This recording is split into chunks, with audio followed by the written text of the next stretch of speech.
आताच्या घडीची सर्वात मोठी बातमी समोर येते। ठाकरेंच्या शिवसेनेची पहिली यादी जाहीर झाली आहे। ठाकरेंच्या शिवसेनेची पहिली यादी जाहीर।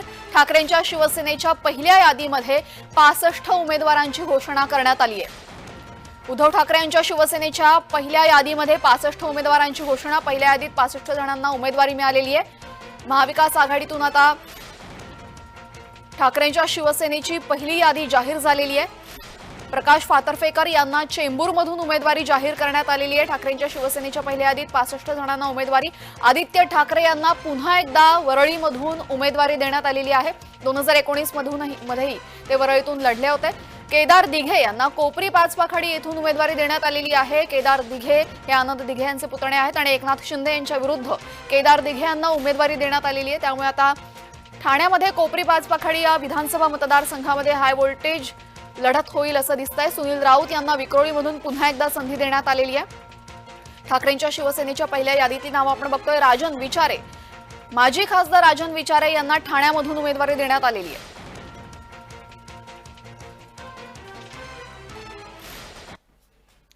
तर शिवसेनेच्या पहिल्या यादीमध्ये कुणाकुणाची नावं आहेत पाहूयात। तर शिवसेनेच्या पहिल्या यादीमध्ये आदित्य ठाकरे यांना वरळीतून उमेदवारी देण्यात आलेली आहे। केदार दिघे यांना कोपरी पाचपाखडी येथून उमेदवारी जाहीर करण्यात आलेली आहे। ठाण्यामधून राजन विचारे यांना उमेदवारी जाहीर करण्यात आली आहे। तर कुडाळमधून पुन्हा एकदा वैभव नाईक यांना उमेदवारी देण्यात आली आहे। ठाकरेंच्या शिवसेनेची पहिली यादी आपण बघतोय। वरळीमधून आदित्य ठाकरे यांना पुन्हा एकदा संधी देण्यात आलेली आहे आणि वरळीमध्ये मनसेनं सुद्धा त्यांचा उमेदवार दिलेला आहे। त्यामुळे सध्या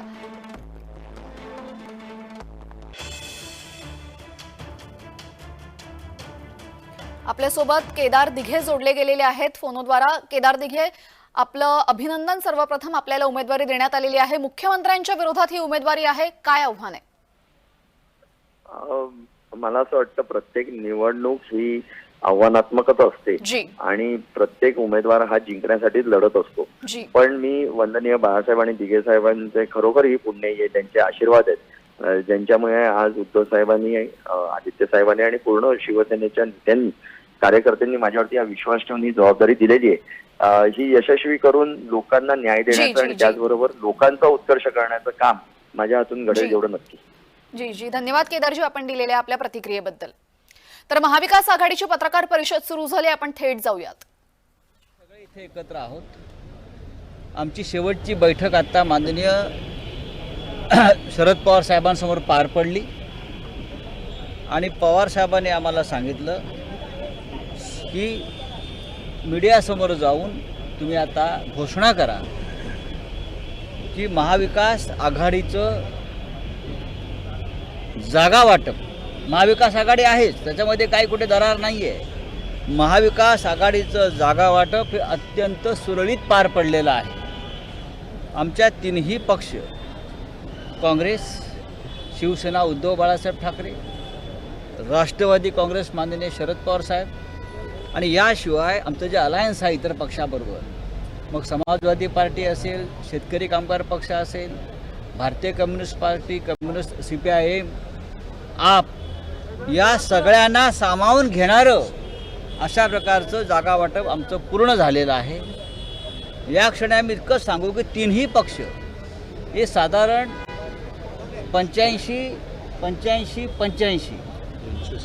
270 जागांवरती आमची पूर्ण सहमती झाली आहे। त्यांचं आता आम्ही यादीही बनवलेली आहे। उरलेल्या जागा ज्या आहेत त्या आमचे जे मित्र पक्ष आहेत त्यांची मी नावं घेतली, त्यांच्याशी आमची उद्या सकाळपासून चर्चा सुरू होईल आणि अशा तऱ्हेनं 288 जागा या महाविकास आघाडी पूर्ण ताकदीनं लढून महाराष्ट्रात सत्तेवर येईल। आज आपल्यासाठी ही एवढीच बातमी आहे। साहेब, तुम्ही जी यादी आता शिवसेना मुख्यालयात नाही, त्या शिवसेनेच्या मुख्यालयातल्या यादीमध्ये काही करेक्शन्स आहेत। कारण की सांगोला तुम्ही जाहीर केलेली आहे, करेक्शन आहे ती आता कशा प्रकारे काय झालं, आमची जी ॲडमिनिस्ट्रेटिव्ह चूक कशी काय होऊ शकली हे या संदर्भात आम्ही आता आमचे अनिल देसाई साहेब आहेत आणि ते या सगळ्या गोष्टी ते जास्त काळजीपूर्वक पाहतात। पण उद्या आम्ही सगळे बसतो आणि त्याच्यावरती आम्ही नव्यानं काही चर्चा होती। 288 जागांचा विषय क्लिअर केली, कारण की बाकीच्या उर्वरित जागा नाही, हा आमचा प्रश्न आहे। 288 जागेचा प्रश्न जेव्हा आम्ही म्हणतो क्लिअर झाला तेव्हा आम्ही अत्यंत जबाबदारीनं सांगतो. राऊत साहेब, आपण म्हणा 85-85-85 हा काँग्रेस, शिवसेना, युबीटी आणि एनसीपी या तिघांचा फॉर्म्युला आणि उरलेल्या जागा या मित्र पक्षांना दिल्या जाणार आहेत की त्यावरही या तिन्ही पक्षांचा काही दावा असणार आहे? नाही, जरी दावा असला तरी त्यातून मार्ग काढला जाईल. आता आमच्या यादीत आपण जर पाहिलं असेल, ती चुकून यादी आली आहे, त्यात काही शेका पक्षाच्या संबंधित जागा आहेत. त्याच्यावर नक्कीच शेका पक्षाची चर्चा सुरू आहे. काही जागा राष्ट्रवादी काँग्रेस पक्षाकडे आहेत, त्या मित्र पक्षांशी संबंधित आहेत. काही काँग्रेस पक्षाच्या एखादी दुसरी जागा अशी आहे. तेव्हा तुम्ही काही चिंता करू नका. अत्यंत तुम्हाला कोणाला जरी असं पोटात आनंदाच्या उकाळ्या फुटत होत्या, यांचं काय होत आहे, काय नाही होत आहे, नाही होणार आहे का, नाही होणार आहे का, त्यांना सांगा सगळं सुरळीत पार पडलेलं आहे. काँग्रेसची अधिकृत यादी अभी नानाजी आप हिंदी में बोलिए. काँग्रेसची यादी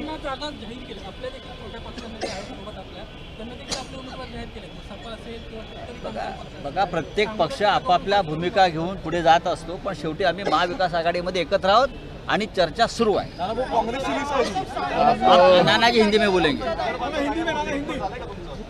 आपको हम उसका डिटेल आपको हम देंगे. आज आदरणीय शरद पवार जी के नेतृत्व में हम तीनों दलों की एक मीटिंग हुई.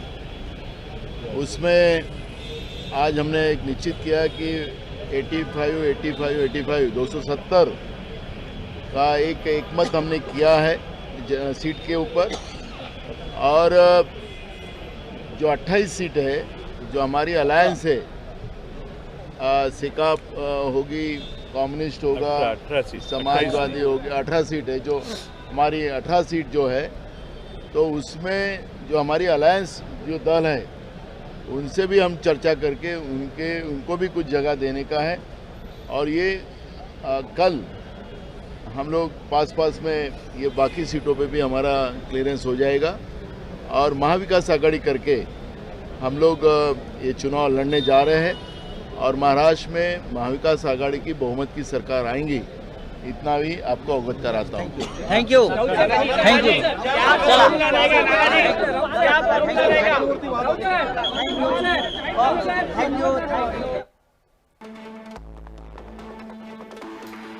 तर ठाकरेंच्या शिवसेनेची पहिली यादी आपण बघतोय, यामध्ये काही बदल होणार आहेत असं संजय राऊतांनी सांगितलंय. सध्या जी यादी समोर येते आपण बघतोय, वांद्रे पूर्वमधून वरुण देसाई, विक्रोळीमधून सुनील राऊत, राजापूरमधून राजन साळवी आणि अंधेरी पूर्वमधून ऋतुजा लटके. ठाकरेंच्या शिवसेनेची पहिली यादी आपण बघतोय. वांद्रे पूर्वमधून वरुण देसाई, जे गेल्या अनेक वर्षांपासून इच्छुक होते, त्यांना अखेर उमेदवारी देण्यात आलेली आहे. विक्रोळीमधून सुनील राऊतांना पुन्हा एकदा उमेदवारी, राजापूरमधून राजन साळवींना उमेदवारी, तर ऋतुजा लटके यांना अंधेरीमधून उमेदवारी देण्यात आलेली आहे. आदित्य ठाकरे यांना वरळीतून, कोपरी पाचपाखडी येथून केदार दिघे मुख्यमंत्री एकनाथ शिंदे यांच्या विरोधात लढणार आहेत. ठाण्यामधून राजन विचारे यांना उमेदवारी मिळालेली आहे, तर कुडाळमधून वैभव नाईक यांना उमेदवारी देण्यात आली आहे.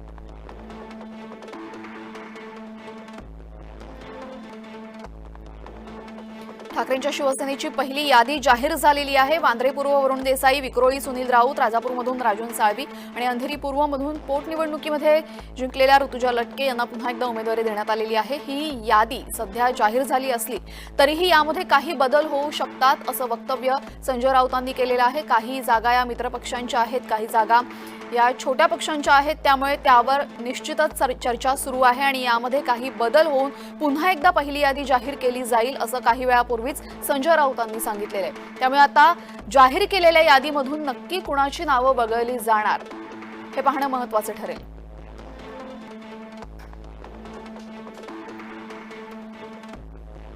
शिवसेनेकडनं पहिली यादी जाहीर होताच अगदी काही क्षणातच महाविकास आघाडीची संयुक्त पत्रकार परिषद नुकतीच पार पडली. या पत्रकार परिषदेमध्ये तिन्ही पक्षांकडनं 85-85-85 अशा जागांची घोषणा झालेली आहे आणि जवळपास 270 जागांचा तिढा सुटलेला आहे. 270 जागांवर तीनही पक्षांचं एकमत झालेलं आहे. उरलेल्या ज्या 18 जागा आहेत त्या 18 जागांवर चर्चा सुरू आहे आणि त्या 18 जागा छोट्या पक्षांना, मित्र पक्षांना देण्यात येणार असल्याचंही यांनी सांगितलेलं आहे. जसं 4 जागा शेकापने कालच जाहीर केल्या, त्यानंतर आणखीन काही मित्रपक्ष आहेत त्यांना त्या 18 जागा देण्यात येतील. काही जागा अशा आहेत ज्यावर राष्ट्रपने दावा केलेला आहे, काँग्रेसने दावा केलेला, ठाकरेंच्या शिवसेनेने दावा केलेला आहे. त्यावर पुन्हा एकदा चर्चा होईल आणि लवकरच यादी जाहीर होईल असं काही वेळापूर्वीच संजय राऊतांनी सांगितलेलं आहे.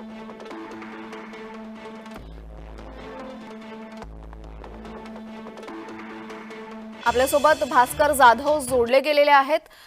भास्करजी, आपली पहिली प्रतिक्रिया. माझी पहिली प्रतिक्रिया अशी आहे मॅडम जी, की माझ्या आयुष्यामध्ये ही नवी निवडणूक लढवण्याची संधी मला मिळतीये. जी, खरं तर माझ्या आयुष्यामध्ये अनेक चढ उतार आले. जी, कितीतरी वेळा मला पक्ष बदलावा लागला, मला निशाणी बदलावी जी, जी, लागली, जी. मला नेता बदलावा लागला, मला झेंडा बदलावा लागला. पण इतकंच काय तर मला मतदारसंघ देखील माझा मूळ मतदारसंघ बदलावा लागला. जी, परंतु माझ्या मतदारसंघातल्या जनतेचा मी आजन्म ऋणी राहणार आहे. की मी कुठूनही लढलो, कसाही लढलो, तरी त्यांनी मला सातत्याने निवडून दिलेला आहे. आणि हाच विश्वास पक्षप्रमुख उद्धव साहेबांनी माझ्यावर दाखवून जी, मला या ठिकाणी उमेदवारी दिली, त्याबद्दल मी माझ्या मतदारसंघातल्या जनतेचा आणि पक्षप्रमुख आदरणीय उद्धव साहेबांचा ऋणी आहे. जी, जी, जी.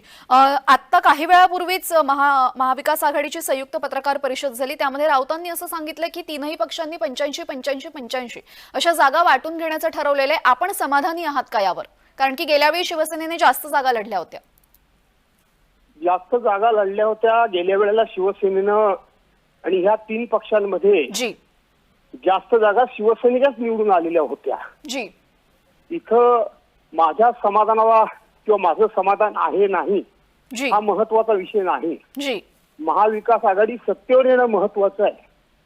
आणि सत्तेवर येत असताना आता जी महाराष्ट्रामध्ये उलटापालट झाली, जे पक्ष फुटले, जी, त्याच्यामध्ये सगळ्यात मोठा फटका, सगळ्यात मोठं नुकसान जी, हे शिवसेना उद्धव बाळासाहेब ठाकरेंचं झालेलं आहे. जी, जी, जी, आणि त्याचबरोबर दिल्लीपासून सर्वांना अंगावर घेण्याचं काम शिवसेना उद्धव बाळासाहेब ठाकरेंनी केलेलं आहे. नक्कीच. त्यामुळे जागा कमी आलेल्या आहेत. मात्र 100च्या खाली शिवसेनेला जागा मिळणं हे आपल्याला पटतंय का? 100च्या खाली शिवसेना कशी आली?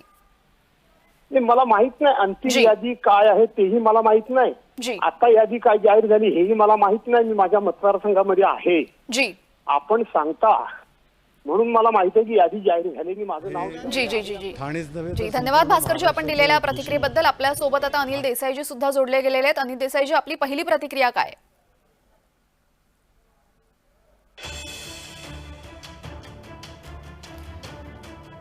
ठाकरेंच्या शिवसेनेची पहिली यादी जाहीर झालेली आहे. पहिल्या यादीमध्ये माहीमला ठाकरे गट जागा देणार नाही अशी चर्चा होती अमित ठाकरेंविरोधात, पण तिथे तुम्ही उमेदवार दिला. तुम्ही दिलं आहे तिथे लढणार ते.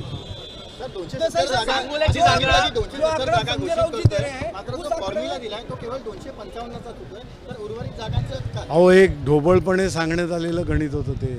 म्हणून तर मी विचारलं ना मगाशी 85-3 किती 85 तशा रीतीने अगदी याच्यावर जाण्याची गरज नाही आहे. झालंय व्यवस्थितरित्या, कुठलाही तिथे अडसर नाही आहे. आणि चांगले उमेदवार मुंबईकर, महाराष्ट्र यांच्यासाठी दिलेले आहेत. महाविकास आघाडी भरभक्कमपणे, मजबूतपणे या विधानसभेच्या रिंगणामध्ये, निवडणुकीमध्ये उतरली आहे. महाराष्ट्राच्या जनतेचा चांगला आणि भरघोस आशीर्वाद मिळून महाविकास आघाड़ी या विधानसभा में एक सवाल जाहिर की जो बात कही जा रही थी कि 25-30 सीटों का विवाद चल रहा है, वो 25-30 सीटें तो अभी भी ऐसी चीज है, आपके साथ 30 सीटें तो अभी पेंडिंग है सर. दूसरा ये आप जिस तरह से आपका कैलकुलेशन होगा वो आप जाने. इस तरह का कोई भी विवाद या कोई भी टंटा इस तरह का नहीं है. सब अच्छी तरह से सुलझ गया है. कोई प्रॉब्लम नहीं. 85 तो 255 होता है, आप लोग 270. आप फिर से एक बार गिन लीजिए, आप कैलकुलेटर से गिन लीजिए. अरे सर गिन लिया सर, गिन लिया. पक्षांनी नाव केलेल्या जागावर तुम्ही उमेदवार दिले, सांगोल्याचे असेल, काय नक्की मगाशी संजय राऊत बोलले ना, काही ज्या काही करेक्शन्स करायचे असतील तिथे करेक्शन्स होतील. काय बघू कशा केदार दीजिए आदि कधीपर्यंत येणार आहे देसाई सर? एकनाथ शिंदे के सामने क्या सोच समझते कि दिघे परिवार से आते हैं, कड़ा मुकाबला होगा केदार. बिल्कुल कड़ा मुकाबला होगा, जीतेंगे भी. अच्छी तरह से ठाणे के लोगों का आशीर्वाद भी रहेगा. सर माहीममधून अमित ठाकरे यांना उमेदवारी देण्यात आली नाही, आपले महेश सावंत देखील आता आपली उमेदवारी माहीममधून कसं बघताय तुम्ही? कसं बघताय म्हणजे उमेदवार म्हणून दिलेले आहेत. आता त्या माहीमच्या विधानसभेमध्ये चांगलं काम त्यांनी केलेलं आहे.